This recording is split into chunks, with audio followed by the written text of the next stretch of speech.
নমস্কার। আজ আমি আপনাদের এসএসসি পরীক্ষার ইন্টারভিউ সম্পর্কে কয়েকটি কথা বলবো।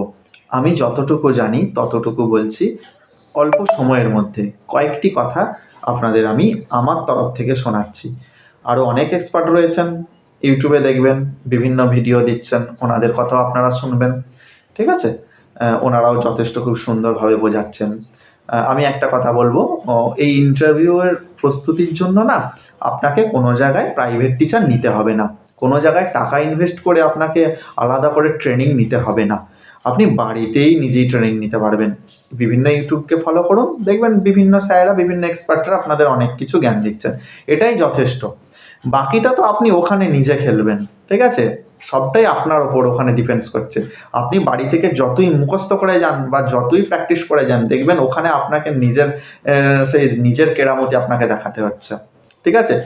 বিভিন্ন টিচার আমি লক্ষ্য করে দেখছি, ওনারা 2-4 বছর ধরে ছাত্রছাত্রীদেরকে পড়িয়ে আসছেন। আসার পরও আবার আলাদা করে কিছু অ্যাডভান্স টাকা নিয়ে ইন্টারভিউয়ের জন্য প্রস্তুত করাচ্ছেন। এটা আমার ভীষণ খারাপ লাগছে। এরকম মানে বর্তমান পরিস্থিতি খুবই খারাপ। ছেলেমেয়েরা চাকরি পাবে কি পাবে না সেই নিয়ে এক দ্বন্দ্ব মনের মধ্যে। তার ওপর আবার এরকম ব্যবসা ভিত্তিক। এটা আমার ভালো লাগে না। যাই হোক, এটা বিভিন্ন স্যারেদের ব্যক্তিগত ব্যাপার। সেখানে আমি তো ক্ষুদ্র মানুষ একটা। যাই হোক, আমি কয়েকটা পয়েন্ট আপনাদেরকে বলে দিচ্ছি। যদি উপকারে আপনাদের আসে, আমি নিজের তরফ থেকে খুব খুশি হব। কয়েকটা কথা খুব অল্প পরিসরে আমি বলছি, বেশি তো সময় বলতে পারছি না। অল্প করে কিছু কথা বলে দিচ্ছি। যেমন ধরুন, আপনি যে ইন্টারভিউ যেদিন ডাক পড়বে তার 2 দিন আগে একটু বাড়িতে থাকার চেষ্টা করবেন, যাতে একটু ঠান্ডা লেগে না যায়। এখন ওয়েদারটা তো খারাপ। নিজেকে একটু ফিটফাটে রাখবেন, ব্যায়াম করবেন। ঠিক আছে? একটু ধ্যান করবেন, মানে মনটাকে একটু স্থির করবেন। মনে অশান্তি আসবে না যেন আসে। ঠিক আছে? আমি জানি যে প্রত্যেকের বাড়িতেই না কিছু অশান্তি, মনে কষ্ট দুঃখ লেগেই আছে। ওই কষ্ট দুঃখটা এখন একটু সাইড করে রাখুন। আপনি মনটাকে ঠান্ডা রেখে ইন্টারভিউয়ে যান। এটা সবচেয়ে বড় কথা। ঠিক আছে? তবেই আপনি কিন্তু ওখানে পরিষ্কার। আমরা রেগে গেলে কিন্তু মাথায় কিচ্ছু আসে না। ওই রাগী ভাবটা যেন এখন কয়েকটা দিন না থাকে। এক। তারপর 2 নম্বর হচ্ছে, ফার্স্ট 1 নম্বর কথা হচ্ছে পোশাক, ঘড়ি আর হাসি মুখ, এই 3টি একটু ঠিক রাখবেন। হাতে অন্য কোনো কিছু পরবেন না। পোশাকটা খুব দামি পরতে হবে এরকমটা কোনো ম্যাটার না। চেষ্টা করবেন একটু একরঙা পোশাক পরতে, আর হাতে একটা ঘড়ি রাখতে। ওকে? মুখটা হাসি রাখতে, আর ডান হাতে কোনো রকম বেশি সুতো টুতো বাঁধবেন না। ঠিক আছে? আপনি তো একজন শিক্ষক। চেষ্টা করবেন আপনার মানে গেট আপটা যেন একটু সুন্দর থাকে। আপনাকে দেখতে সুন্দর হতে হবে, এটা কোনো কারণ নয়। ঠিক আছে? আপনারা নিশ্চয়ই দেখেছেন চাকরি পাচ্ছে এরকম অনেক ছেলেমেয়েই রয়েছে। তারা কি সবাই সুন্দর? এটা মোটেও না। এই ধারণাটা আপনারা রাখবেন না। 2, আপনি যখন ভেন্যুতে পৌঁছাবেন, মানে যখন আপনি পৌঁছে যাবেন আপনার ইন্টারভিউ মানে কেন্দ্রে, তারপর তো মানে ধরুন আপনি যেখানে আপনার ইন্টারভিউ হবে সেখানে তো আপনি গেলেন। তারপর আপনি পৌঁছাচ্ছেন আপনার ইন্টারভিউ রুমে। ঠিক যখন চৌকাঠ পার হচ্ছেন, মানে যখন আপনি প্রবেশ করছেন, সেই সময়টা আপনি নিজেকে সুন্দর করে প্রেজেন্টেশন করবেন। ঠিক আছে? একটু চলা, মানে আপনার হাঁটাটা, আপনার হাসি মুখ, আসার পারমিশন নেওয়া খুব সুন্দরভাবে আপনি উপস্থাপন করবেন, যাতে করে মানে প্রথমেই আপনাকে ভালো লেগে যায় ওনাদের।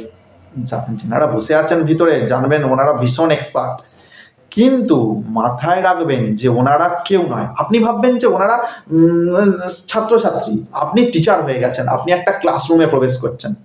তাহলে দেখবেন আপনার মনের মধ্যে আর কোনো ভয় থাকবে না। ওকে? এই জিনিসটা সবসময় খেয়াল রাখবেন। হ্যাঁ? যেমন ধরুন একটা স্টেজে আপনি ধরুন কোথাও অনুষ্ঠান শুনতে গেছেন। আপনার প্রিয় মানুষ ধরুন অরিজিৎ সিং স্টেজে আসবে। তো তখন আপনার কি মনে হয় যে যখন স্টেজে অরিজিৎ সিং আসে তখন তাকে একবার দেখেই আপনি মানে ভীষণ ফিদা হয়ে যান, যে মানে একটা বিরাট ভালো লাগা বোধ হয়ে যায়। জানবেন আপনিও যখন রুমে প্রবেশ করছেন আপনাকে দেখেও যেন আপনার ওই স্যারেরা ফিদা হয়ে যায়। সেইভাবে অ্যাটিটিউডটা রাখবেন। এটা হচ্ছে আমার কথা। ওই জায়গাটাই আপনার সবচেয়ে বড় ব্যাপার। 3 নম্বর হচ্ছে প্রবেশের পারমিশন নেবেন, বসার পারমিশন নেবেন, রুম থেকে যখন বেরিয়ে আসবেন সেগুলোর পারমিশন নেবেন। এগুলো কমন ব্যাপার, এগুলো শেখাতে হয় না। 4 নম্বর, নিজের সম্পর্কে একটু জেনে রাখবেন। যেটা সত্য কথা বলবেন এবং চোখে চোখ রেখে কথা বলবেন, আমতা আমতা করবেন না। সত্য কথা বলবেন মানে, ধরুন আপনি কোনো প্রাইভেটের সঙ্গে যুক্ত ছিলেন আগে, ধরুন এখন এই তো বুঝতে পারছেন বর্তমান পরিস্থিতিতে টিচার নিয়োগ হচ্ছে কত লেট করে।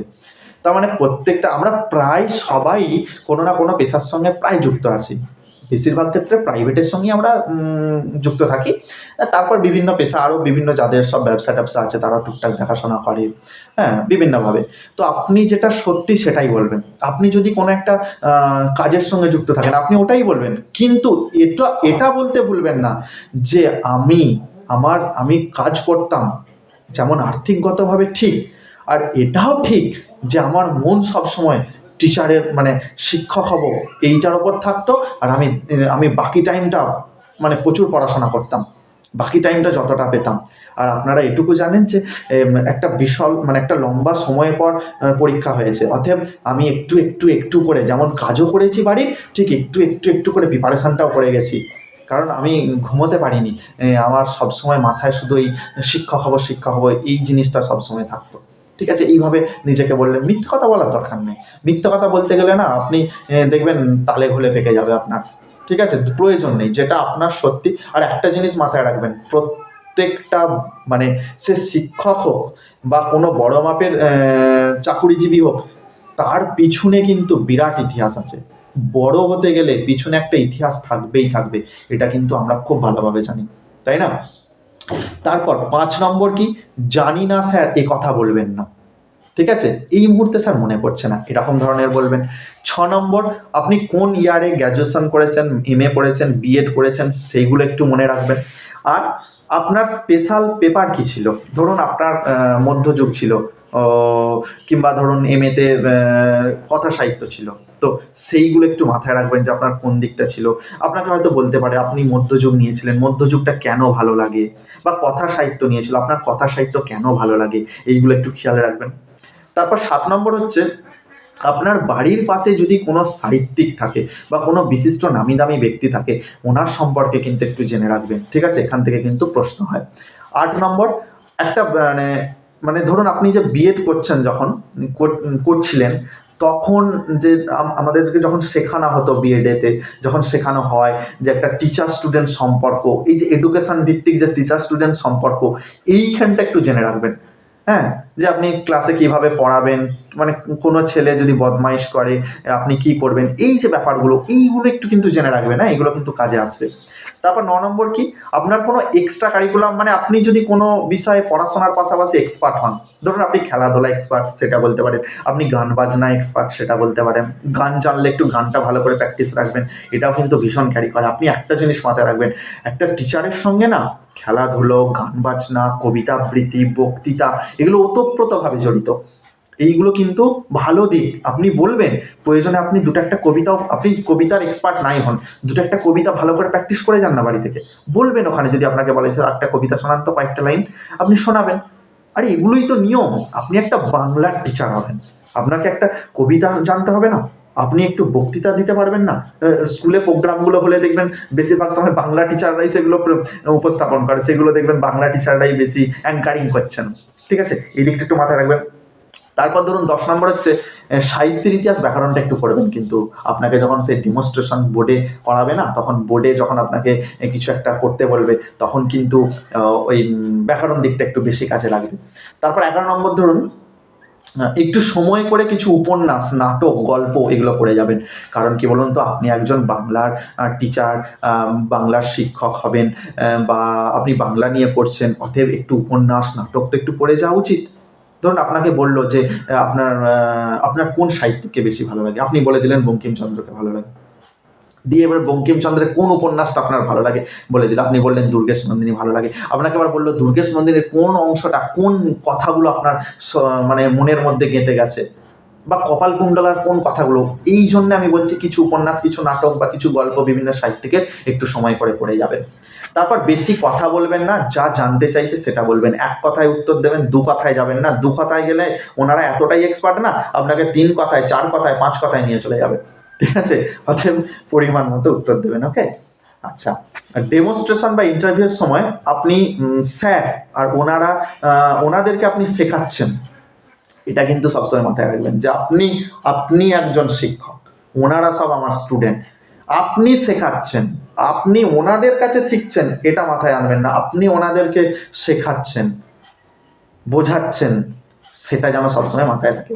আর একটা কি, যে একটা জিনিস আপনারা যেটা ভালো করে মনে রাখবেন, যে ইন্টারভিউয়ের সময় ধরুন সাপোজ আমি বলছি আপনি 60-60 পেয়েছেন, পরীক্ষায় আপনি 60-60 পেয়েছেন, তো তাহলে আপনি 60-60 পেয়েছেন মানে তো আপনি আপনার আর ইন্টারভিউ নেওয়ার দরকার নেই। তার মানে আপনি তো একজন দারুণ মানে পরীক্ষার্থী, বা আপনি একজন দারুণ শিক্ষক হতে পারবেন, যে আপনি 60-60 পেয়েছেন মানে আপনার বিশাল ট্যালেন্ট। কিন্তু সেই ট্যালেন্টটার কথা যদি ভাবা হতো, তাহলে কি আর 20 নম্বরের ইন্টারভিউ নেওয়া হতো? অ্যাকচুয়ালি আপনি আপনার আপনার পুঁথিগত বিদ্যাটা বেশি, নাকি আপনি ছাত্রছাত্রীদেরকে পড়াতে পারবেন সেই ক্ষমতাটা বেশি, এটা কিন্তু দেখা হবে। নাহলে তো আপনি ভাবুন না, আপনি 60-60 পেয়েছেন মানে তো আপনি দারুণ জানেন, আপনি সব জানতা। তার মানে সেটা তো নয়। আপনার ইন্টারভিউর নাম্বারটা এই জন্যই করা হয়েছে, আপনাকে চেক করে দেখা হবে যে আপনার জ্ঞান কতটা, আপনি ছাত্রদেরকে পড়াতে পারবেন কতটা। ঠিক আছে, এই বিষয়গুলো লক্ষ্য রাখবেন। আর বোর্ড ওয়ার্কিংটা না বাড়িতে নিজেরা প্র্যাকটিস করবেন। ধরুন বাড়ির দেয়ালেতে নিজেরাই লিখবেন, যে ছাত্রছাত্রীরা দেখো আমি তোমাদের এইটা শেখাচ্ছি, একটা তারিখ দেবে, একদিকে কোন শ্রেণীতে এই ক্লাস করছো সেটা লিখবে, কোন টপিকের ওপর ক্লাস করছো লিখলে, এটা বাড়িতে নিজেরাই প্র্যাকটিস করবে। ঠিক আছে, বোর্ড মুছবে, এক হাতে কলম রাখবে, আর একটা মাথায় রাখবে, ধরুন সাপোজ বলছি আমার বোর্ডটা আমার পিছন দিকে আছে, সেই সোজাসুজি আপনি দাঁড়াবেন না, একটু সাইডে দাঁড়াবেন, তবে তো ছাত্ররা দেখতে পাবে আপনার বোর্ডটাকে। আর আরেকটা মাথায় রাখবেন যে লেখাটা একটু বড় বড় করবেন, খুব ছোট ছোট করবেন না। তাহলে ধরুন আপনার একটা বড় রুমে আপনি ধরুন কোন একটা স্কুল, সেখানে অনেক ছাত্রছাত্রী, পিছন থেকে আপনার বোর্ডটা কিভাবে সে দেখবে। ঠিক আছে, আর বোর্ড ওয়ার্কিংটা একটু বেশি করবেন, মুখে বেশি কথা বলবেন না, খুব বেশি বক বক যেমন করবেন, তার সঙ্গে সঙ্গে বোর্ডটাও কিন্তু লেখালেখিটা চালিয়ে যাবেন। ঠিক আছে, আর কম সময়ের মধ্যে আপনি চেষ্টা করবেন যে আপনাকে জাস্ট 5 মিনিটের মধ্যে আপনাকে সুন্দরভাবে উপস্থাপন করে দিতে হবে বিষয়টা। আপনাকে বেশি সময় দেবে না ওখানে, যে আপনার জন্য বসে থাকবে আধ ঘন্টা 1 ঘন্টা, যেমন করে সেই 45 মিনিট করে ক্লাস হয়, 30 মিনিট করে ক্লাস হয়, সেই রকম কিন্তু বসে থাকবে না। আপনি 5 মিনিটের মধ্যে ওনাদেরকে একদম বশীকরণে, মানে ওনাদেরকে বশ করে ফেলবেন, এই জিনিসটা কিন্তু মাথায় রাখবেন। এরকম কমন কিছু জিনিস মাথায় রেখে যান, তাহলেই যথেষ্ট। এর জন্য আপনাকে কোনো জায়গায় অত পয়সা দিয়ে প্রিপারেশন করতে হবে না। ওকে, ভালো থাকবেন, নিজের সুস্থ থাকবেন, হ্যাঁ, এবং শান্ত থাকবেন, মনোযোগটা ঠিক রাখবেন, ধ্যান করবেন, ব্যায়াম করবেন, তাহলেই দেখবেন মনটা শান্ত থাকবে। ওই কটা দিন মনটাকে একটু শান্ত রাখুন, আর কিচ্ছু চিন্তা করতে হবে না। কে বলেছে যে আপনি চাকরি পাবেন না? আপনি হয়তো সেখানে যেয়ে পৌঁছে দেখবেন কি সুন্দর সুন্দর সব ছেলে মেয়েরা, ভাববেন হয়তো ওরাই চাকরি পাবে, কিন্তু ঘোড়ার ডিম, দেখবেন চাকরিটা আপনিই পেয়েছেন। আপনি নিজে ভেবেছিলেন যে কোনোদিন আপনি 60-60 পাবেন? আপনিও তো তখন ভাবতেন যে চাকরি হয়তো যা হোক করে 45-50 উঠবে, 55 হয়তো উঠবে। কিন্তু আপনি দেখছেন যে আপনার 60-60 উঠে গেছে, 59 উঠে গেছে। তাহলে আপনার মধ্যে তো কিছু না একটা কিছু আছে। তাহলে আপনারা ভয় খেয়ে যাচ্ছেন কেন? ভয় খাওয়ার কিচ্ছু নেই। আপনাদের প্রত্যেকের মধ্যে একটা পাওয়ার আছে। প্রত্যেকটা মানুষের মধ্যে একটা পাওয়ার আছে। ঠিক আছে? আপনারা মিছিমিছি ভড়কে যাচ্ছেন। কে পাবে চাকরিটা? আপনাদের মতো কেউ না তো কেউ পাবে। ধরবেন আপনিই পাচ্ছেন। ঠিক আছে? ওকে, ধন্যবাদ। ভালো লাগলে কমেন্টে একটু জানাবেন। ওকে।